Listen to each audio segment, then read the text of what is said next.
Assalamu alaikum урматтуу мекендештер. Барыңардын дин дүйнө иштериңизге ийгилик. Ар бир жандын үйү болсун, жайы болсун, сулуу жары болсун демекчи. Иттин да капасы бар дегендей. Акцент ошиски кап болбойсуздар.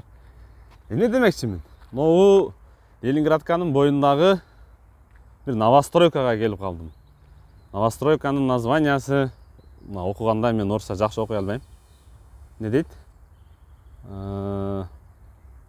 Моложанов дейт, короче. Вот Моложанов деген новостройка Котловандан башталыптыр. Негизи көптөн бери чыгарам деп жүргөн ушу мнениямды айтам деп жүргөм, но бул Химка да. Айтор Химкадан центрге чейин, Белоруссияга чейин. Адашпасам 18 километр. Бул Ленинградканын эле бою. Өйдө жагында Токой, анан Зелениград бар. Бул жагы болсо Москва болуп калат. Бул жагы Москва болуп калат. Анан азыр эмнеге бул видеону факты менен тартканып жатам? Анткени мен ушул жерге бир 2 жаш орус үй бүлөсүндөгү улан кыздарды алып келдим. Таксиде иштейм өзүм, но мен машинам сасып кеткенине байланыштуу ачып коюп кичине 5 мүнөт ролик тартып коеюн деп чечтим. Ошондуктан көңүл буруп угуп турасыздар. Мындай болгон аңгеме. Короче, ушул жерде новостройка болуп атыптыр. 2029-жылы тапшырылат экен. Если однокомнатный үйдү алам десең, 42 квадрат болот экен.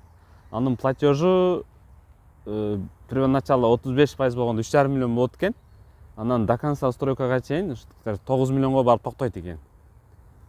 Элестетип коелу, да 5 жыл күтүш керек болот да. 5 жыл ёбуный квартплат берип жашаш керек. Биз да снимать этебиз дейт, молодой жөндөр экен.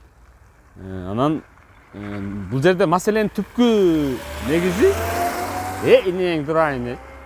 Негизи бул жерде маселенин түпкү айтатын жери азыр инфляция өсүп кеткен чакта, мондой заман алга далга болуп аткан мезгилде менин тааныштарым, досторум, айтор үйүн сатып Америкага кетип калган акаларым бар да. Биз эле Москвада көптөн бери жүрүп калдык, көрүп калдык дегендейчи. Ошолор алган убакта мен лично катышып, мен эт сатчумун ал убакта. Касап Бөкөлдө окуп, касап болуп мен иштерин бүтүрүп, кудайларына катышым. Ошондо ошолор могу Москванын ар кайсы жерлеринен двухкомнатаны 7 миллиондун 6,5 миллион тегерегин алышкан. Причем наличиге алышкан. Ипотека болгондо, балким ипотека болгондо ошол мезгилде деле кымбаттап кетсе керек эле да. Но бирок наличкеге алышкан үчүн бул 2016, 2017, 2018, 2019 жылдары карантинге чейин. Карантинден кийин алгандар бир аз кымбат алган. Ошого мен айтатын жерим, азыр эми бул 2 жаш эми булар граждан Россияда. Буларда деген маселе жок. Депортация, черный список, выдворение, штраф деген. Булар граждан Россия. Булар алып жашаса жарашат. Ошону акырындап төлөй беришет. Там 90 миңди, 80 миңди, там 130 миңди төлөсө жашай берет. Анан баягы биз мигранттар келип паспорт алган байкелер, эжелер, жеңелер, дериски кыздар, шарик-мариктар көп да. Ошолор келип алам десе, бул жерге минимум 30 жылга өмүрүн саят экен да. Ипотека бул өзү ката нерсе. Ипотека бул кредит, банкка байланып калуу, бирөөгө карыз берип коюп, анан ишендим эле, муну аңгеме да бунун баары. Менин аргументим то, что ипотека бул ката нерсе. Если золотой время өтүп кетти да, бул жерде эле мондой эле жер, ушул сазгак, базгак ушул жерден 5 жылдан келсең, берге 4 квартал болуп дом түшөт экен. Негизи ол жагында көрүп атасыздар, домдор түшкөн.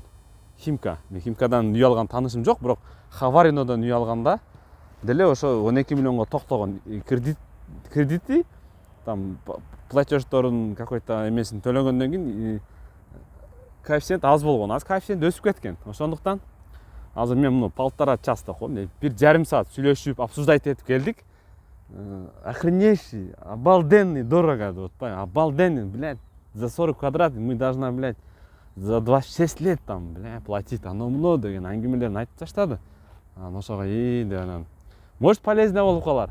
Может үй алам, жай алам дегендерге бул полезно болуп калар. Может алам, албайм деп ойлонуп жүргөндөргө бул может выгодный видео болуп калар. Ошондуктан жет өлчөп бир кез кеңешип кеткен, бармак оорубайт, муну деген ата бабадан калып кеткен аңгемелер бар.